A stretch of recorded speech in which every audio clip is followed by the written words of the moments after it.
नमस्कार, मैं हूं नौशाद और अब देख रहे हैं लाइव इंडिया हर पल। झारखंड में 2024 लोकसभा चुनाव को लेकर एनडीए और यूपीए के बीच में शाह मात का खेल शुरू हो गया है। वैसे लोकसभा चुनाव को देखते हुए झारखंड की कई पार्टियां अभी से ही चुनावी मोड में आ चुकी है। अपने अपने स्तर पर तैयारियां जोरों पर चल रही है। सभी पार्टियों के अपने अपने जीत के दावे भी हैं। खासकर कोल्हान की दो महत्वपूर्ण सीटें चाईबासा और राजमहल को लेकर एनडीए और यूपीए आमने सामने हैं। देखिए हमारी एक खास रिपोर्ट। झारखंड में 2024 में लोकसभा का चुनाव होना है, इसे लेकर अभी से ही चुनावी बिसात बिछने शुरू हो गए हैं। सब कुछ ठीक रहा तो अप्रैल माह में चुनाव हो सकता है। ऐसे में एनडीए और यूपीए की ओर से चुनाव के मद्देनजर तैयारियां भी शुरू कर दी गई है। खासकर कोल्हान की दो लोकसभा सीटें चाईबासा और राजमहल को लेकर बीजेपी ने कमर कस ली है, क्योंकि आपको पता है कि पिछले लोकसभा चुनाव में यह दो सीटें बीजेपी के खाते में नहीं आई थी। ऐसे में इन सीटों को लेकर बीजेपी विशेष रणनीति बनाकर अपने पाले में ला सकती है। ज्ञात हो कि बीजेपी के कई शीर्ष नेताओं का भी इन सीटों को लेकर दौरा हो चुका है। खबर यह भी है कि छत्तीसगढ़ के नक्शे कदम पर चलते हुए भाजपा राजमहल और चाईबासा की हारी सीटों पर वक्त के पहले ही अपने प्रत्याशियों का ऐलान कर सकता है। वहीं भाजपा के प्रदेश महामंत्री प्रदीप वर्मा ने दावा किया है कि इस बार यह दो सीटें बीजेपी के खाते में आएगी और हम लोग झारखंड में 14 के 14 सीटें जीतेंगे। देखिए, पूर्व में भी कई बार राजमहल और सिंहभूम लोकसभा की सीट हम जीत चुके हैं।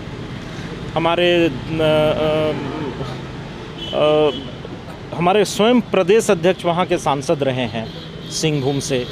हमारे बेसरा जी वहाँ के सांसद रहे हैं राजमहल के। तो कई बार वो सीट, हमारे सोम मरांडी जी सांसद रहे हैं, कई बार वो सीट हम जीत चुके हैं। थोड़ा क्या है, राजमहल सीट पे जो पिछले चुनाव में देखा गया कि हमारे विरोधी दलों ने एक तुष्टीकरण का वातावरण बना करके एक समुदाय विशेष के मतों को अपने पक्ष में करके चुनाव जीतने में सफल तो हो गए, लेकिन अब सभी समाज अपने को छला हुआ महसूस कर रहा है। पिछले 4-4.5 वर्षों से जो राज्य में इनकी सरकार है, उससे राज्य की जनता और सभी समाज और समुदाय के लोग अपने को छला हुआ मान रहे हैं। और ये राज्य सरकार की जो विफलता है, जिस प्रकार से इसने राज्य में अराजकता का माहौल पैदा किया है, ये स्वतः जनता को अब भारतीय जनता पार्टी को एक विकल्प के रूप में देखने के लिए मजबूर कर रहा है।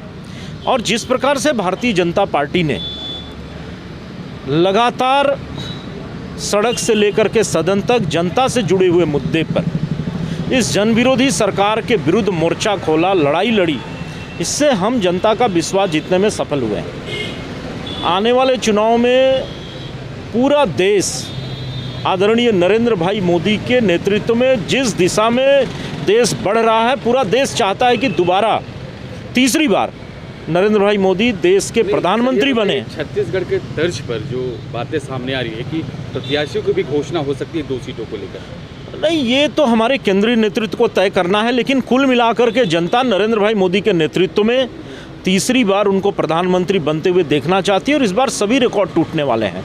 राजमहल, सिंहभूम दोनों लोकसभाओं में लगातार हमारे नेताओं के प्रवास हुए हैं, कार्यक्रम हुए हैं, और जिस तरीके से वहाँ पर उत्साह देखने को मिला वो स्पष्ट दर्शाता है कि भारतीय जनता पार्टी ये दोनों लोकसभा जीतेगी। और जहाँ तक प्रत्याशी पहले घोषणा करने की बात है, ये कर सकती है, तो हमारे केंद्रीय नेतृत्व को तय करना है। इधर महागठबंधन भी इन 2 सीटों को लेकर सजग और सतर्क नजर आ रही है। महागठबंधन यह चाहती है कि इन दोनों सीटों को लेकर फिर से रीगेन किया जाए। देखिए, उनके लिए 2 सीट महत्वपूर्ण होगा। हम लोगों के लिए पूरा 14 का 14 सीट महत्वपूर्ण है। और इस बार बोहनी नहीं होगा भारतीय जनता पार्टी का, एक भी खाता नहीं खुलने देंगे।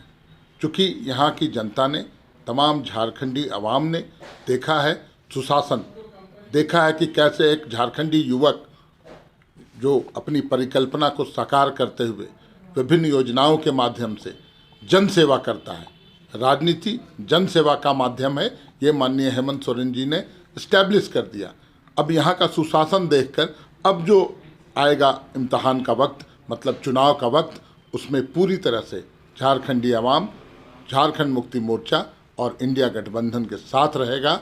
किसी भी हालत में एक भी सीट नहीं जीतने देंगे हम लोग। यहाँ की जनता ने ये तय कर लिया है।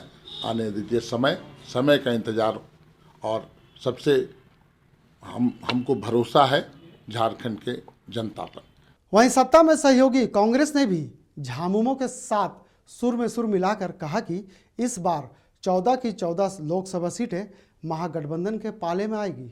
देखिए, बीजेपी पूर्व में भी इन दो लोकसभा सीटों पे तैयारी कर रही थी, राजमहल पे भी और चाईबासा पे भी। उसका फलाफल क्या निकला?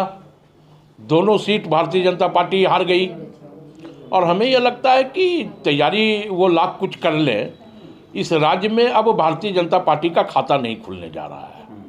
14 का 14 लोकसभा इंडिया महागठबंधन के लोग जीतने का काम करेंगे, वो लाख तैयारी कर ले। झारखंड का राजमहल और चाईबासा लोकसभा सीट या 2 सीट ऐसे हैं जो भाजपा को रह रह कर टीस भरती है। भाजपा बार बार कहती है कि 2024 में झारखंड के 14 लोकसभा सीट पर कब्जा करना है। यह होगा अथवा नहीं, या तो भविष्य के गर्भ में है, लेकिन पार्टी अपने स्तर से तैयारियां शुरू कर दी है। राजमहल सीट अभी झारखंड मुक्ति मोर्चा के कब्जे में है। यहाँ से स्वर्गीय थॉमस हांसदा के पुत्र विजय हांसदा झारखंड मुक्ति मोर्चा की टिकट पर सांसद है।